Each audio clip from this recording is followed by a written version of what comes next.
Good morning, Boo-Boo-Coo. Good morning. How you feeling this morning? I'm feeling good. Your head wrap looks really good. Thank you. Aw, snap. Go Nowa. Are you excited about going to church? Yeah. Are you going to be a good girl at church? Yes. Awesome. Wait, Teddy said yeah. but he's not a girl. Bye. Bye.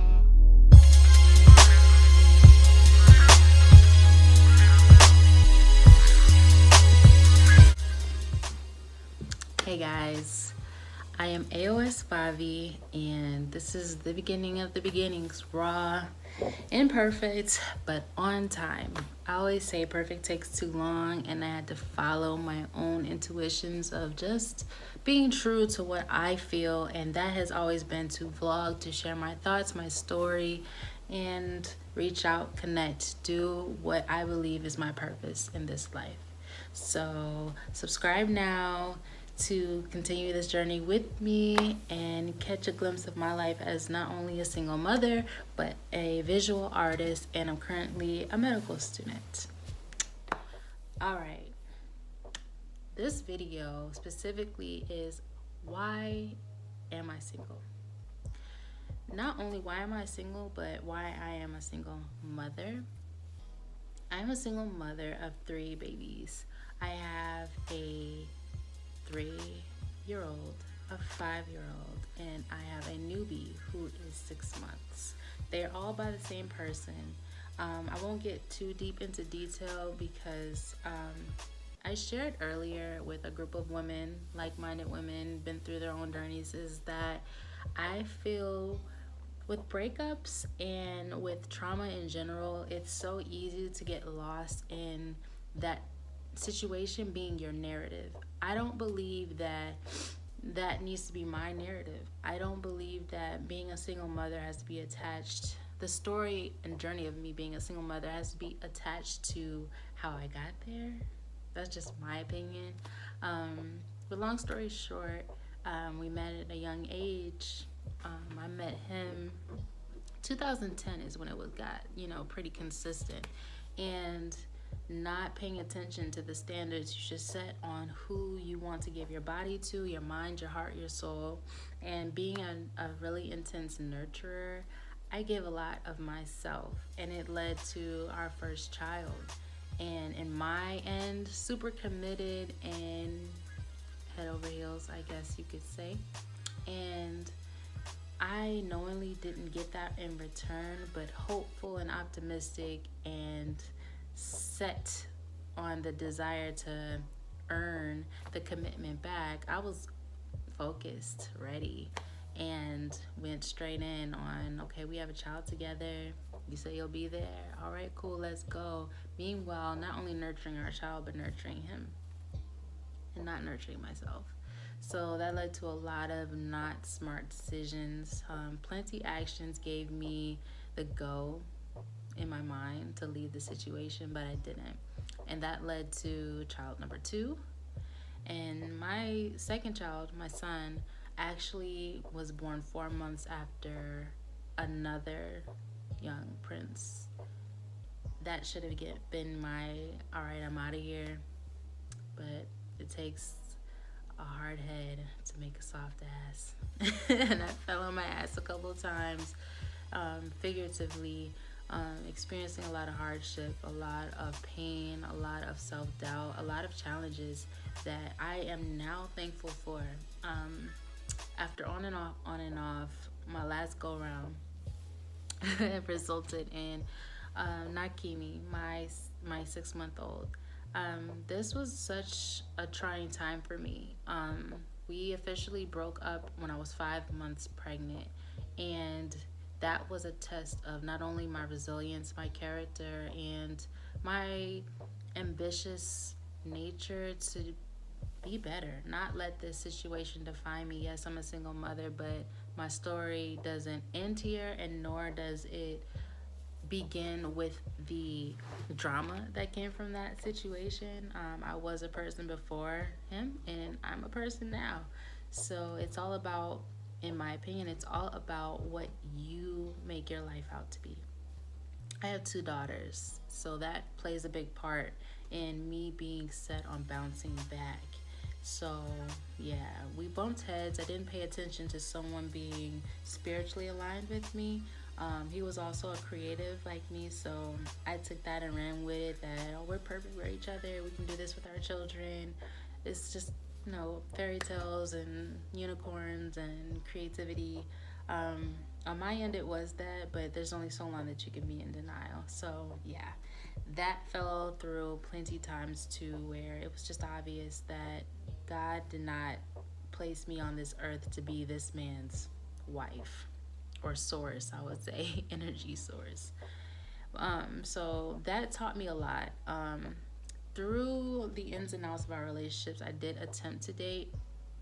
I'm very, I guess you can say, old school. I believe in a real connection for longevity. And in those situations, it more so just taught me what I deserve and what I'm willing to put up with. And not saying that I dealt with anything super harsh, but at the same time, it tested me to speak up about what I truly believe, whether they believed it or not. Being able to speak up for myself. I was born really quiet and timid. I had such a fire, but I've always been quiet, and I use visual arts to express myself. Having a daughter that's very opposite brought my voice out. So when it comes to dating and what I deserve, I believe my standards are pretty reasonable, but at the same time, what I have encountered so far seem a little high. And that's still not a reason for me to lower them, so I'm single. um, Also, I believe single is very necessary with healing. I don't think that it's healthy to bounce from one relationship to the next if you truly want to, kick bad habits, old habits, and really examine yourself, because it's a two-way street. It takes two to tangle, whatever you want to say. Like, yeah, I wasn't perfect in the relationship. I know there's things that I can examine to be a better person in general and to be better for whoever I end up with in the future. So that's where I am right now. I journal a lot. I'm working on a couple publishings to come about the balance of higher and lower self, which pretty much what AOS represents. And I truly think that I can be a better person for myself first, and then I think energy just aligns, and that's when I will attract who I'm supposed to be with. So, single with intentions to heal.